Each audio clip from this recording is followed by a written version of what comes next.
And the weirdest part, I've been back to that house 3 times since then. I know, crazy, right? But I had to understand. Had to know if what I experienced was real. If you've ever wondered if there's something beyond what we can see and touch in this world, this story might give you some answers. Or maybe just more questions. So get comfortable. Maybe leave a light on. And let me tell you about the most terrifying night of my life. The GPS said I'd arrived, but all I could see through my windshield was a wall of fog and the faint outline of what looked like a Victorian mansion. This can't be right, I muttered, double-checking the address on my phone. 42 Willow Creek Road, Addison, Vermont. This was definitely it. My name is Alex Turner. I was, a skeptic, a rational person.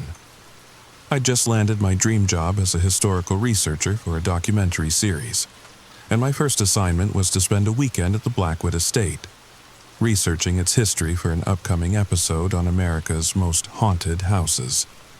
What my boss didn't mention was how isolated it would be, or how the massive house would loom out of the fog like something from a nightmare, or how, even from the safety of my car, I could feel something off about the place. The caretaker, Walter, was supposed to meet me at 3 p.m., but he wasn't there. Instead, I found a note taped to the door saying he had a family emergency, with the key hidden under a flower pot. The key was old and heavy, made of tarnished brass that looked like it belonged in a museum.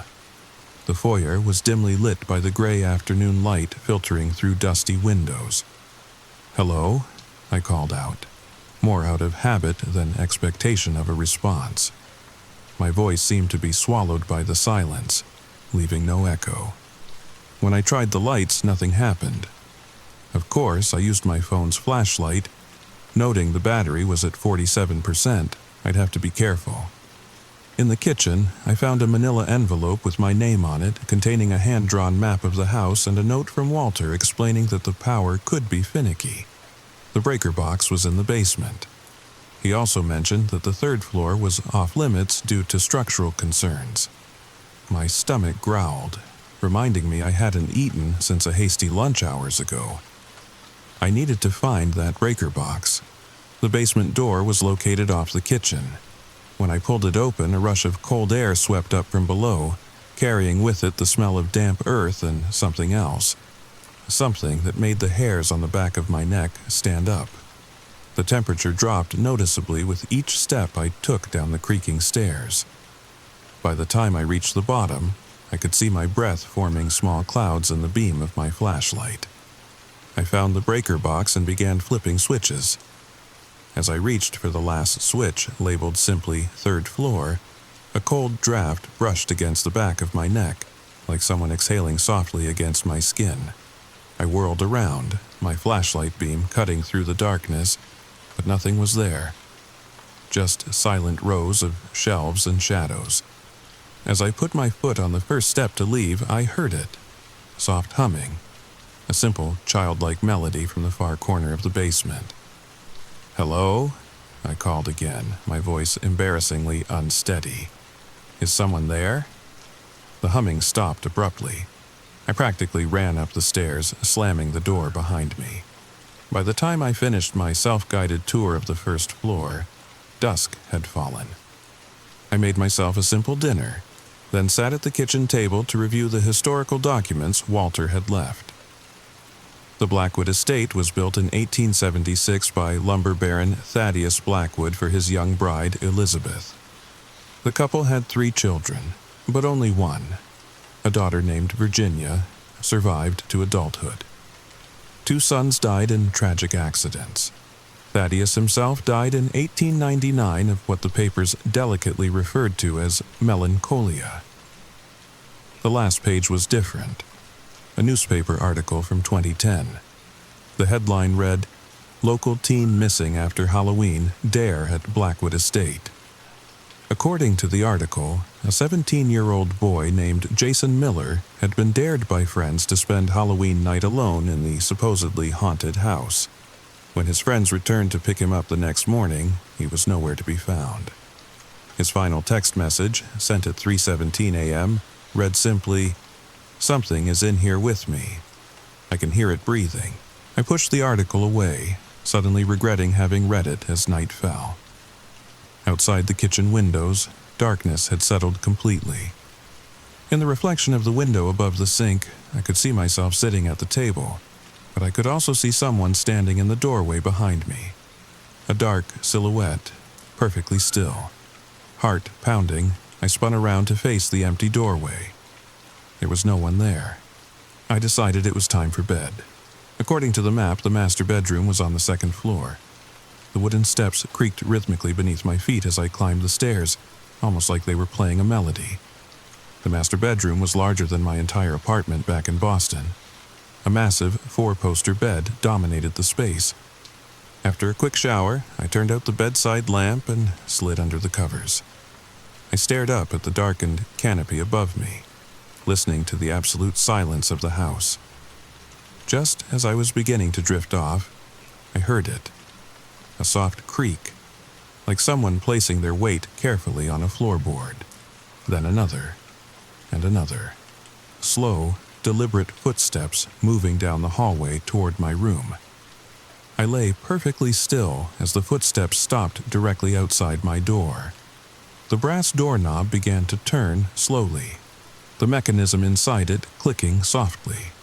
I watched, paralyzed, as the door began to open, a sliver of deeper darkness appearing between door and frame. And then, a clock somewhere in the house began to strike midnight, the sound so sudden and loud that I jerked upright in bed. When I looked back at the door, it was closed. Had I imagined it? With shaking hands, I got out of bed and locked the door. I was about to turn away when I noticed something on the floor, a small dark spot that I hadn't seen before. It was wet, too dark and viscous to be water. I climbed back into bed but left the lamp on. Sleep felt very far away now.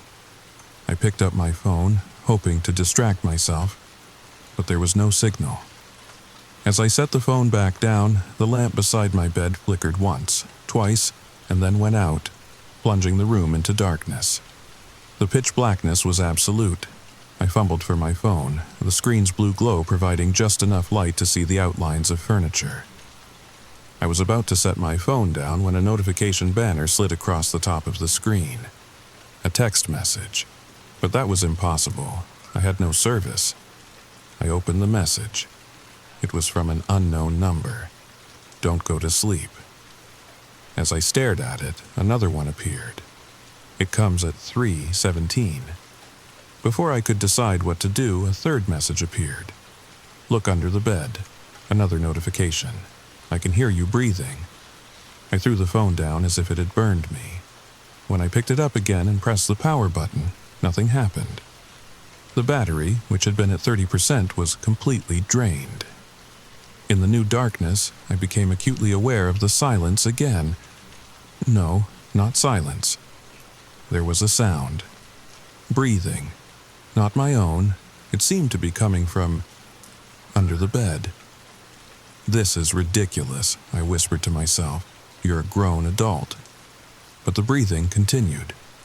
Moving as quietly as possible, I shifted to the center of the mattress, pulling my knees up to my chest.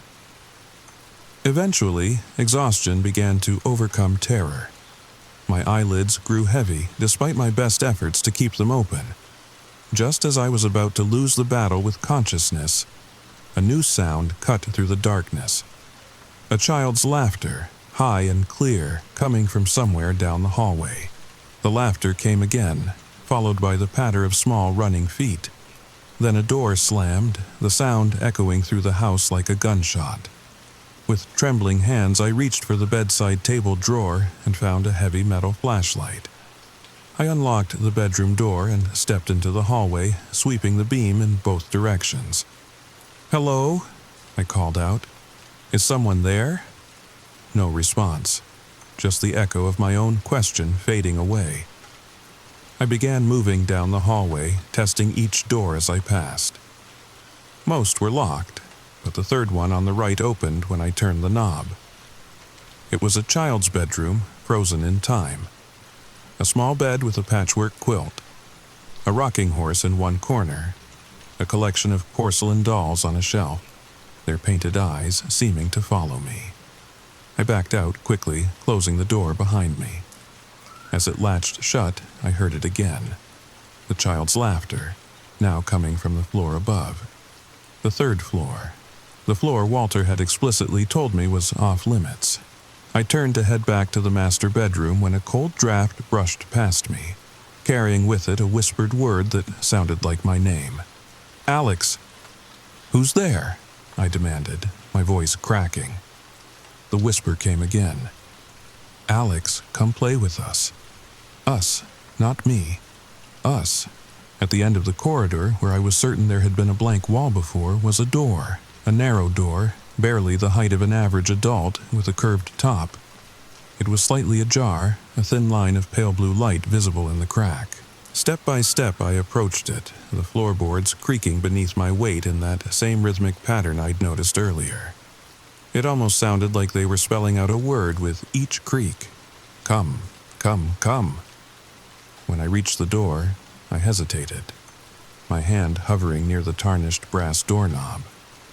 The blue light spilling from inside pulsed gently, like a heartbeat. Beyond was a narrow staircase, spiraling upward. Each step was illuminated by that same pale blue light that seemed to emanate from the very air. Against every rational thought, I began to climb the stairs, which curved around far more times than should have been possible given the height of the house.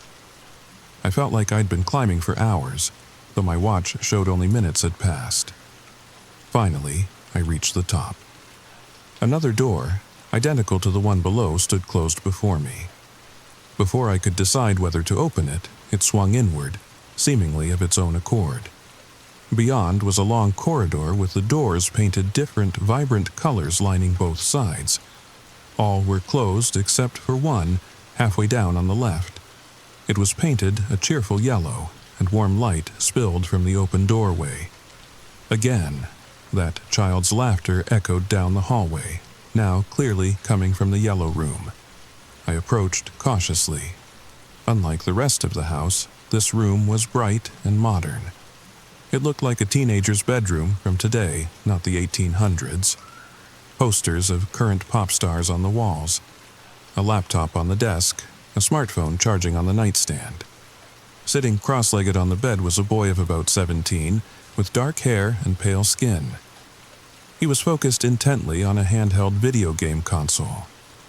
"Hello," I said cautiously. The boy looked up, his expression changing from surprise to relief. "Oh, thank God," he said. "Are you real? Please tell me you're real." Yes, I'm real," I replied, confused. "I'm Alex Turner. Who are you?" He set the game aside and stood up. "I'm Jason Miller." The name hit me like a physical blow. Jason Miller, the missing teenager from the newspaper article. The one who had disappeared in 2010 after spending Halloween night in this house. "That's not possible," I said. "Jason Miller disappeared 15 years ago." He looked confused. 15 years? No, that can't be right. I've only been here a few days, maybe a week at most. What's today's date? April 19th, 2025, I told him. His face went slack with shock. "No, that's not possible. I came here on Halloween night 2010. He showed me his student ID and his phone, an old iPhone model that had been cutting edge in 2010. The date displayed was October 31st, 2010, and the time was frozen at 3:17 a.m.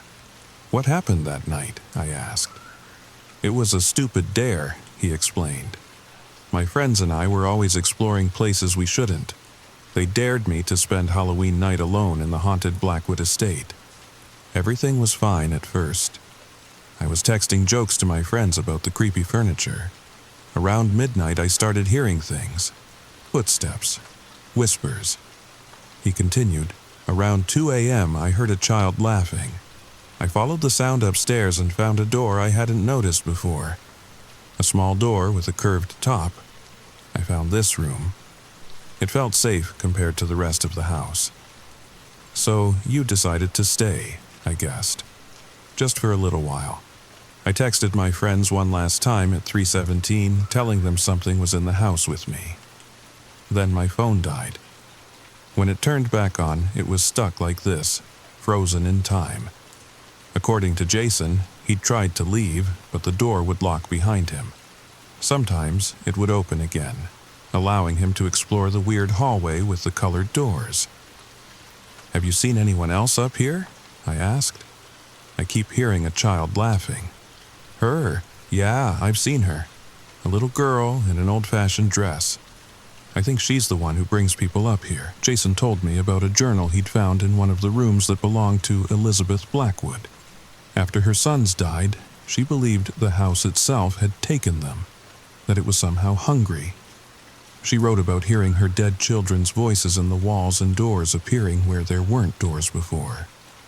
She believed the house exists in multiple times simultaneously, Jason said, that certain rooms connect different periods, and that something lives in the walls, something that feeds on fear and despair. "So, what do we do?" I asked. "How do we get out of here?" "I don't know," Jason admitted. "I've been trying to figure that out for what felt like days to me, but apparently has been years outside. Time moves differently up here." As we spoke, the lights flickered. The warm atmosphere of the room seemed to dim, the air noticeably cooler. "She knows we're talking about her," Jason whispered. "She doesn't like that." A shadow passed across the crack beneath the door, followed by a soft giggle. "Jason," a high, sweet voice called. "I know you're in there. I've brought you a new friend to play with." My blood ran cold. She knew I was here. "Let me in, Jason," the voice continued. "It's not nice to hide from me." Jason shook his head frantically at me, his finger pressed to his lips. "If you don't let me in," the voice whispered, "I'll have to get angry. You don't want me to get angry, do you?" The temperature plummeted. I could see my breath clouding in front of me. The lights dimmed further until we were in near darkness. "Last chance," sang the voice, no longer sweet but hard and cold. "Open the door, Jason." When Jason didn't move, nails dragged slowly down the outside of the door from top to bottom. Then silence. A deafening bang suddenly shook the door, as if something had slammed into it with tremendous force. Another bang, and the door visibly bulged inward, the wood splintering around the lock. "She's never done this before," Jason said, panic rising in his voice. A third impact, and the lock tore free.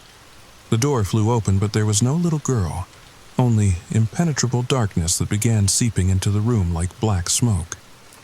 "We have to get out of here," Jason shouted, pulling me toward the window, which now showed the night sky and stars. "We have to jump," he said. "There's a roof below." I let him help me onto the windowsill. "You first," Jason said. "I'll be right behind you." I lowered myself from the windowsill and dropped onto the sloped roof below. Looking up, I saw Jason still standing in the window, a look of confusion on his face. "Jason," I called. "Jump!" He reached a hand out through the window, but it seemed to meet resistance, as if an invisible barrier had formed. His expression changed from confusion to horror. "I can't," he shouted. "Something's blocking me." Behind him, the darkness had consumed almost the entire room, reaching tendrils toward him. "Alex," he called desperately. "If you get out, tell them what happened to me. Tell them I'm still here." The darkness engulfed him. For one terrible moment, I could see a silhouette against the black, then that too was gone. The window slammed shut with such force that I heard the glass crack. Then it rippled and distorted until the window was gone, the wall smooth brick as if no opening had ever existed. I found a drain pipe and carefully climbed down to the ground. My car was still in the driveway, but my keys were in my overnight bag in the bedroom. I couldn't go back in there, not tonight. I pulled out my phone and was surprised to see it had power again, 30%, just as before. Even more surprising, I had service. Without hesitation, I dialed 911. Sheriff James Hollister arrived 20 minutes later with 2 deputies. I told them about Jason Miller, knowing how crazy it sounded. The 3rd floor of the Blackwood estate has been sealed off for decades. Sheriff Hollister said skeptically. "No one could be up there." Despite his doubts, the sheriff and a deputy searched the house. They found no sign of anyone inside and no small door with a curved top. "Old houses can play tricks on the mind," the sheriff said gently. I tried to show them the text messages I'd received, but they were gone from my phone. The next morning, Sheriff Hollister knocked on my motel room door. "After our conversation, I got curious," he said, showing me the case file on Jason Miller. The photograph matched exactly the boy I'd spoken to. The transcript of his final text message was identical to what he'd told me. "Something is in here with me. I can hear it breathing." The really odd thing, the sheriff continued, is that when we examined Jason's phone records, there were no outgoing messages after 11:42 p.m. The texts his friends showed us couldn't be verified through the cellular provider. It was as if they had appeared on their phones without being sent. He showed me a yellowed newspaper clipping from 1924 about Elizabeth Blackwood's death. Her daughter, Virginia, had claimed the house had called her mother home.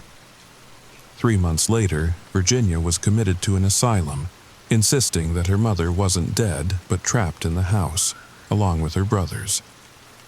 "I'm not saying I believe in supernatural nonsense," the sheriff said, "but the Blackwood estate has a long history of strange occurrences that have never been explained."